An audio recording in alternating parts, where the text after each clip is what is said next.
तो hello friends, मेरा नाम है श्रद्धा और आप देख रहे हैं गुम है किसी के प्यार में सीरियल का आज का एपिसोड। तो आज के एपिसोड में काका साहब ने और नील की आई ने तेजस्विनी को बहुत कुछ कहा। इससे तेजस्विनी का दिल टूट गया, लेकिन तेजस्विनी के सामने नील ढाल बनकर खड़ा था। तो देखते हैं डिटेल्स में पूरा एपिसोड। और अगर आपको ये वीडियो अच्छा लगा और आपकी फेवरेट सीरियल है गुम है किसी के प्यार में, तो प्लीज चैनल को सब्सक्राइब करो, क्योंकि मैं आपके लिए हर रोज एक वीडियो लेकर आती हूँ। तो पार्टी से आ जाने के बाद काका साहब तेजस्विनी से ये वादा मांगते हैं कि तेजस्विनी आज के बाद तू कभी नहीं गाएगी, क्योंकि प्रधान फैमिली में ये किसी को पसंद नहीं है कि उनकी घर की बहू किसी के सामने गाना गाए। और ये बातें सुनकर तेजस्विनी के आंखों में आंसू आ जाते हैं और तेजस्विनी को आदिति की वो बातें याद आ जाती है। आदिति ने तेजस्विनी को कहा था कि तेजस्विनी तू शादी कर ले, शायद तेरे ससुराल वाले तेरे हुनर को पहचानेंगे और फिर तू अपने ड्रीम्स को पूरा करेगी। तब तेजस्विनी काका साहब को कहती है कि लेकिन काका साहब, मुझे ऐसा लगा था कि इस घर में कला की कद्र होती है। मुझे नहीं पता था कि इस घर में गाना गाने की पाबंदी है। इनफैक्ट मुझे ऐसा लगा था कि इस घर में गाना गाने के लिए इनकरेज किया जाता है। और काका साहब, ऋतुराज तो प्रोफेशनल सिंगर है, वो तो गाना गाता है ना, उसको कभी किसी ने नहीं रोका। और मुझे अमय दादा, नंदिनी वहिनी, यश, प्राची, इन सभी ने इंसिस्ट किया था, इसलिए मैंने गाना गाया। और यहाँ पर काका साहब आप मुझे ऐसा कह रहे हो। तभी काका साहब तेजस्विनी पर बहुत गुस्सा हो जाते और बोलते है कि बच्चों ने तुमसे क्या कहा, तुमने उसका मतलब क्या निकाला, इससे मुझे कोई नहीं फर्क पड़ता, लेकिन इस घर में गाना गाने की पाबंदी है। और रही बात ऋतु की, ये इस घर में रहता जरूर है, लेकिन इस घर में इसकी परवरिश नहीं हुई थी और इसके नाम के आगे प्रधान नहीं जुड़ा है। वो लीना के बहन का बेटा है। और अगर ऋतुराज की परवरिश हमने की होती तो वो भी नील जैसा होता, या तो ये इंजीनियर होता, डॉक्टर होता, या कोई ढंग का काम करता होता। और अगर तेजस्विनी तुम्हें मेरी बातों का यकीन नहीं होता तो तुम्हारे सामने यहाँ एक जीता जागता उदाहरण है, वो है तुम्हारे जीतू काका। और वो दिन दूर नहीं है ऋतुराज की भी हालत जीतू जैसी होने में। मेरा मतलब है रिकाम टेकड़ा, ना काम होता, ना पैसा होता और ना खुद की फैमिली। और तभी ऋतुराज खुद का स्टैंड लेता है। वैसे भी ऋतुराज किसी की भी नहीं सुनता। तभी ऋतुराज कहता है कि मेरी चिंता करने की कोई जरूरत नहीं काका साहब, मैंने जो कुछ हासिल किया है वो सारा अपने दम पर किया है। और मैं आज जहाँ पर हूँ अपने दम से हूँ, और मैं कल जहाँ पर रहूंगा वो भी अपनी ही बदौलत रहूंगा। और आगे जाकर मैं कामयाब रहूँ या न रहूँ, लेकिन मुझे इतनी तो तसल्ली रहेगी कि मैंने अपनी जिंदगी अपने शर्तों पर जी है। खैर, मैं कुछ करूँ या न करूँ आपको कुछ फर्क नहीं पड़ना चाहिए, क्योंकि मैं इस घर का लड़का नहीं हूँ ना। लेकिन तेजस्विनी इस घर की बहू है और आपको लगता है कि ये आपकी बात मानेगी? अरे ये तो एमए भी म्यूजिक में कर रही है। और जहाँ तक मुझे याद है इसके पापा का सपना था कि ये एक दिन एक बड़ी सिंगर बनेगी। तभी लीना काकी कहती है कि इसकी बाबा की हरकतें किसी को बताने की काबिल है नहीं,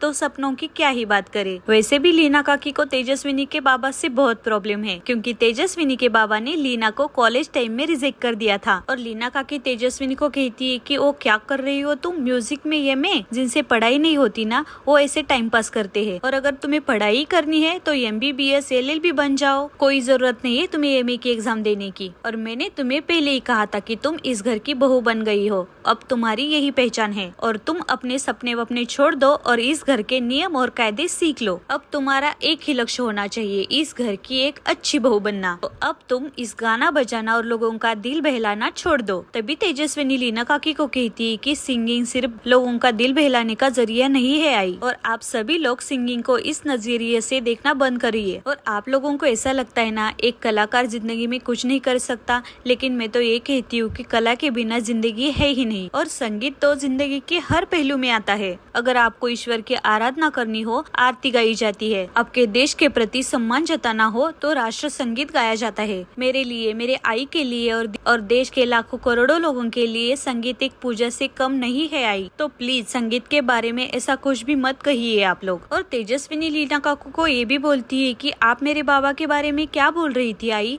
आप मेरे बाबा के बारे में जानती ही कितना हो। आपने मेरे बारे में कुछ भी कहा, मेरा मजाक उड़ाया, लेकिन मैंने आपको कुछ भी नहीं कहा। चुपचाप मैं सारी बातें सहन करती गई। लेकिन आप ऐसा सोच रहे हैं कि आप मेरे आई बाबा के बारे में कुछ भी कहोगी और मैं सुनती रहूंगी और सहन करती रहूंगी, तो ये आपकी गलतफहमी है। तब नंदिनी कहती है कि तेजस्विनी, ये क्या तरीका है तुम्हें काकू से बात करने का? हम सारे लोग चुप है, इसका मतलब ये नहीं कि तुम कुछ भी बोलती जाओ। मैं गोंधल के दिन से देख रही हूँ कि तुम्हारे अपने जबान पर कोई कंट्रोल ही नहीं है। तब तेजस्विनी नंदिनी को भी कहती है कि अगर वहनी आपके आई बाबा के बारे में कोई कुछ भी कहे तो आप चुपचाप सुनती रहोगी क्या? तभी लीना काकी को बहुत गुस्सा आ जाता है। लीना काकी तेजस्विनी को कहती है कि ए लड़की, आवाज और आंखें दोनों नीचे करके बातें कर। घर का माहौल बहुत ही खराब हो गया था, इसलिए नील बीच में बोलता है और नील कहता है कि आई आप चुप बैठिए ना। और तेजस्विनी को भी नील बोलता है कि तेजस्विनी आप भी चुप बैठिए। तब लीना काकी कहती है कि अरे नील क्या बात है, मुझे नहीं लगा था कि शादी के बाद तो इतना बदल जाएगा और इस लड़की के लिए तू अपनी आई को चुप करा रहा है। तब नील कहता है कि आई मैं आप दोनों से कह रहा हूँ, बात कहाँ से कहाँ तक चली गई है। और तब नील अपने काका साहब को भी कहता है कि काका साहब मैंने तेजस्विनी से ये वादा किया है कि ये शादी उनके और उनके सपने के बीच कभी नहीं आएगी और मैं इनके सपने पूरे करने में पूरा साथ देने वाला हूँ। अब चाहे जो कुछ भी हो मैं अपना वादा नहीं तोड़ूंगा। और काका साहब ये बात मैंने आप ही से सीखी है कि जबान से बढ़कर कुछ भी नहीं होता, चाहे जान चली जाए लेकिन जबान से नहीं मुखरना चाहिए। तेजस्विनी मेरी जिम्मेदारी है, तेजस्विनी का सपना पूरा करना वो भी मेरी जिम्मेदारी है। और काका साहब आज तक मैंने सभी लोगों की बातें मानी है, लेकिन इस बार मैं किसी की बातें नहीं मानने वाला हूँ। तब काका साहब कहते कि मान तो मैं नहीं रहा हूँ क्योंकि तुम मुझसे ये बातें बोल रहा है, इस लड़की के खातिर तो अपने काका साहब के अगेंस्ट जा रहा है। शायद तू भूल गया है कि आज भी इस घर में मेरा फैसला चलता है और मैं ये फैसला ले चुका हूँ कि तेरी बीवी ये एग्जाम नहीं देगी। लेकिन तभी तेजस्विनी कहती है कि लेकिन काका साहब ये एग्जाम तो मैं देकर ही रहूंगी। तब लीना काकी कहती है कि देखा सबने कैसे जबान चला रही है, मैंने तो पहले ही कहा था कि ये लड़की हमें अपने नील से अलग करके ही रहेगी। और लीना काकी नील को भी बोलती है कि और नील तू क्या कह रहा था कि वादा किया है, तुझे पता है ना इस घर में ऐसी सारी चीजें नहीं चलती, तुझे ये भी पता है ना काका साहब को और हम सब लोगों को गाना बजाना पसंद नहीं है। नील मुझे समझ में नहीं आ रहा है कि इन माँ बेटियों ने तुम पर क्या जादू किया है, ऐसा कौन सा मंत्र तुम पर फूका है कि तू अपने परिवार को भूल गया है। और तभी नील को तेजस्विनी के आई का फोन आ जाता है। अब नील को तेजस्विनी के आई का फोन इसलिए आया था क्योंकि नील के आई से उनको बात करनी थी, क्योंकि नील की और तेजस्विनी के शादी की बात की रस्में बाकी थी, क्योंकि तेजस्विनी के मायके में ये रस्म की जाती है, इसलिए उसके बारे में ही उनको बातें करनी थी। तभी नील अपने आई को फोन दे रहा था, लेकिन लीना काकी तेजस्विनी के आई से बात करने से मना कर देती है। लेकिन नील के रिक्वेस्ट करने पर लीना काकी फोन लेती है। तेजस्विनी की आई लीना काकी को उस रस्म के बारे में बोलती है और परमिशन ले रही थी। तब लीना काकी तेजस्विनी के आई को कुछ भी बोलती है। लीना काकी को तेजस्विनी के आई का और बाबा का बहुत गुस्सा आता है और वो सारा गुस्सा वो निकालती है। अब गुस्सा निकालने के बाद लीना काकी तेजस्विनी के आई का फोन तेजस्विनी को देती है और बातें कर बोलती है। तभी तेजस्विनी अपनी आई को कहती है कि कोई रस्म करने की जरूरत नहीं आई, हम नहीं आने वाले। उस पर तेजस्विनी की आई कहती है कि तेजू बाड़ा ये क्या कह रही है तू, ये रस्म बहुत जरूरी होती है, नहीं तो अपशकुन हो जाएगा तेजू बाड़ा। तब तेजस्विनी कहती है कि ये शादी होकर ही अपशकुन हुआ है मेरी लाइफ में आई। और तेजस्विनी गुस्से से अपनी आई को ये भी कहती है कि आई आपको उस घर से मुझे निकालना था ना, तो मैं आ चुकी हूँ, अब मैं उस घर में फिर से नहीं आऊंगी। और ऐसा कह के तेजस्विनी फोन रख रही थी, लेकिन नील फोन लेता है और आई से प्रॉमिस करता है कि आई आप चिंता मत करिए, मैं तेजस्विनी को लेकर उस रस्म के लिए कल घर आ रहा हूँ। नील अब खुद से ही बोल रहा था कि मैं आने वाला हूँ। ये देखकर सारे बड़े लोग चौंक जाते हैं। तब ऋतुराज बोलता है कि मैंने सुना था कि शादी के बाद आदमी चूहा बन जाते हैं, लेकिन ये चूहा तो शेर ही बन गया। अब फोन रखने के बाद नील की आई कहती है कि नील अब तू खुद फैसले लेने लगा है, इतना बड़ा हो गया तू। तब नील कहता है कि नहीं आई, मैं अपनी जिम्मेदारियां निभा रहा हूँ। तेजस्विनी की आई आपसे कितनी अच्छी बात कर रही थी, आपसे परमिशन ले रही थी, लेकिन आपने उनसे कैसी बात की और मैंने वही किया जो मुझे सही लगा। अब नील इमोशनल होकर अपनी आई से कहता है कि आई ऐसा क्यों कर रही हो आप, ऐसी तो नहीं थी ना आप। अब तेजस्विनी की शादी हुई है, इसका मतलब क्या हमारा ही अधिकार है क्या उन पर? इनके आई का, इनके घर वालों का भी अधिकार है ना उन पर, ये भी तो अपने मायके जा सकती है ना। तब नील की आई कहती कि तो मैंने कब मना कर दिया है? तब तेजस्विनी कहती है कि लेकिन मैंने मना कर दिया था ना। तब नील तेजस्विनी को कहता है कि बस तेजस्विनी, मैंने कहा ना हम कल जा रहे हैं तो बस जा रहे हैं। तब तेजस्विनी कहती कि मैं नहीं जाने वाली, मुझे नहीं जाना है कहाँ पर। तब नील की काकी कहती कि तेजस्विनी ऐसा मत कहो, हर रस्म का एक मतलब होता है और वाकई में ये रस्म बहुत इम्पोर्टेंट है। ये रस्म तुम्हारे लिए ही सिर्फ नहीं है तेजस्विनी, ये रस्म नील के लिए भी अच्छी है और तुम चाहती हो कि अपशकुन हो जाए। अब नील के काका भी तेजस्विनी को कहते हैं कि नील तुम्हारे लिए सबके सामने लड़ रहा है, तुम नील के वादे के लिए नहीं जा सकती तेजस्विनी। अच्छा छोड़ो ये सब भी छोड़ो, लेकिन क्या तुम्हें अपनी आई की याद नहीं आ रही है क्या तेजस्विनी? और ये बातें सुनकर तेजस्विनी को रोना आता है और रोते रोते तेजस्विनी अपने कमरे में चली जाती है। अब तेजस्विनी अपने कमरे में आकर बहुत रोने लगती है। तेजस्विनी को नील के आई की बातों का बुरा लगा था, क्योंकि नील की आई तेजस्विनी के आई को भी कुछ भी बोल रही थी। अब तेजस्विनी टेबल पर रखे अपने बुक्स लेकर रोने लगती है। तभी वहाँ पर नील आ जाता है। अब नील आकर तेजस्विनी को कहता है कि तेजस्विनी मैं जानता हूँ आपको बहुत बुरा लग रहा है। तब तेजस्विनी कहती है कि मुझे अच्छा लगे या बुरा लगे, किसी को क्या क्या फर्क पड़ता है? मेरे बारे में कोई कुछ सोचता है क्या?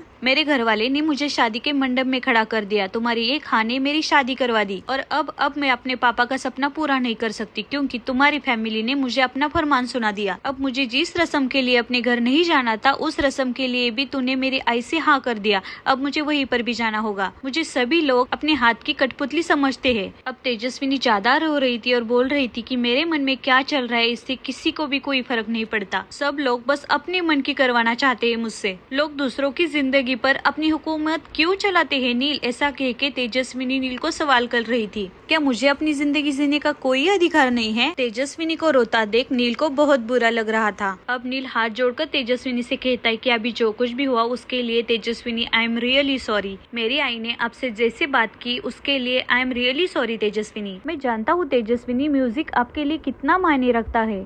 अब नील तेजस्विनी को बहुत अच्छे से समझाता है। नील तेजस्विनी को ये कहता है कि प्लीज तेजस्विनी मुझ पर भरोसा करो, मैं आपके सारे सपने पूरे करने में आपकी हेल्प करूंगा। लेकिन तेजस्विनी यहाँ पर जो कुछ हुआ है उसका गुस्सा अपनी आई पर मत निकालिए ना। अब तेजस्विनी को अपनी बाबा की भी याद आ जाती है। तेजस्विनी नील से वो भी शेयर करती है। अब नील अपनी तेजस्विनी को पानी देता है और तेजस्विनी को शांत होने के लिए बोलता है और आंखें पोंछने के लिए तेजस्विनी को अपना रुमाल भी देता है। अब नील तेजस्विनी को कन्विंस करता है अपने भाई से मिलने के लिए, अपनी आई से मिलने के लिए, अपनी पूरी फैमिली से मिलने के लिए, क्योंकि तेजस्विनी को इससे अच्छा लगेगा। तभी तेजस्विनी कहती कि ठीक है मैं मिलूंगी अपनी आई से, लेकिन सिर्फ इसलिए क्योंकि सारे लोग मुझे ये कह रहे कि मैंने ये रस्म नहीं की तो अपशकुन हो जाएगा और मैं वाकई नहीं चाहती कि मेरी वजह से तुम्हारा बुरा हो। और ये सुनकर नील अपने मन में ही मुस्कुराता है। नील को बहुत अच्छा लगता है क्योंकि फाइनली तेजस्विनी ने नील के बारे में थोड़ा तो सोच लिया था। तब तेजस्विनी कहती कि आई मीन नील तुमने हमारे लिए इतना सब कुछ किया, वेदांत के स्कूल का एडमिशन किया, मेरे फ्यूचर के बारे में तो मुझे नहीं पता लेकिन मैं इतना जानती हूँ कि वेदांत का फ्यूचर बहुत अच्छा होने वाला है और वो सिर्फ तुम्हारी वजह से। और ये बातें सुनकर नील को अच्छा लग रहा था क्योंकि तेजस्विनी नील के बारे में सोच रही थी थोड़ा फार। तब नील तेजस्विनी को कहता है कि क्यों तेजस्विनी आपने अभी तक इस शादी को एक्सेप्ट नहीं किया है, मुझे एज अ हस्बैंड एक्सेप्ट नहीं किया है, तो फिर मेरे भले बुरे के बारे में क्यों सोच रही हो आप? तेजस्विनी गुस्से से उठ जाती है और बोलती है कि क्यों तुम्हें झूठ लग रहा है क्या?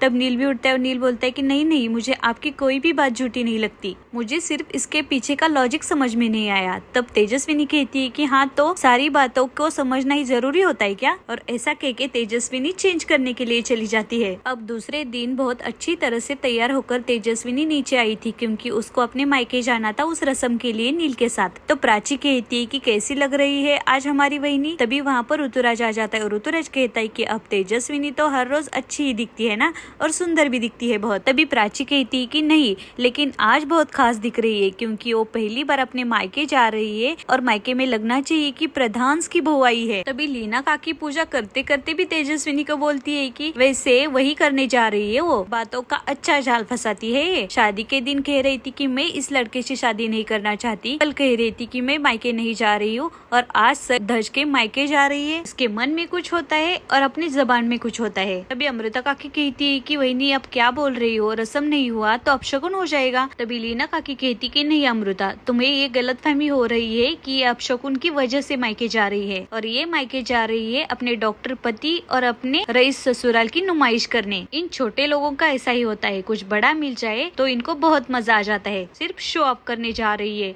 तब तेजस्विनी कहती कि आई मैं वहाँ पर कोई शो ऑफ करने के लिए नहीं जा रही है, मैं सिर्फ रस्म के लिए जा रही हूँ और मैं सिर्फ इसलिए जा रही हूँ क्योंकि नील ने कहा। तभी नील क्या कहती कि हाँ तू तो बहुत आज्ञाकारी बीवी है, बड़ी प्रतिव्रता हो ना, वैसे मेरे बेटे की कोई बात नहीं मानती लेकिन आज उसने कहा और तुमने मान लिया। तभी नील क्या नील को एक कड़वा सवाल पूछती और बोलती कि नील तुमने तो इसको अपनी पत्नी मान लिया है, क्या इसने तुम्हें अपना पति मान लिया है? बल्कि नहीं, और ये बात तो अच्छे से जानता है नील। तब ऋतुराज बोलता है कि बात तो अच्छी कही मौसी तूने, लेकिन हर मैरिज एक अच्छी मैरिज हो ऐसा जरूरी तो नहीं है ना, वैसे जिंदगी में सबके लिए सब कुछ मिलता है ऐसा तो जरूरी नहीं है ना। ऋतुराज तेजस्विनी के पास जाकर तेजस्विनी को कहता है कि रही बात तेजस्विनी के सपने की, कि अगर तेजस्विनी को लगता है कि उसके सपने नहीं पूरे होंगे तो इसमें मेरे भाई की गलती है। अगर शादी से पहले मेरा भाई तुमसे एक बार बात कर लेता तो ऐसा नहीं होता। तभी नील ऋतुराज को कहता है कि तू सही बोल रहा है ऋतु, गलती तो हुई है मुझसे और इस बात की माफी मैं तेजस्विनी से मांग चुका हूँ और शायद जिंदगी भर मांगता रहूंगा। और आज का एपिसोड यहीं पर समाप्त हो जाता है। तो देखते हैं कल के एपिसोड में क्या होता है। ऐसे ही सीरियल के आगे आने वाले सारे एपिसोड देखने के लिए प्लीज चैनल को सब्सक्राइब करो, वीडियो को लाइक करो। Thanks for watching and lots of love. तो मिलते हैं कल एक नए एपिसोड के साथ।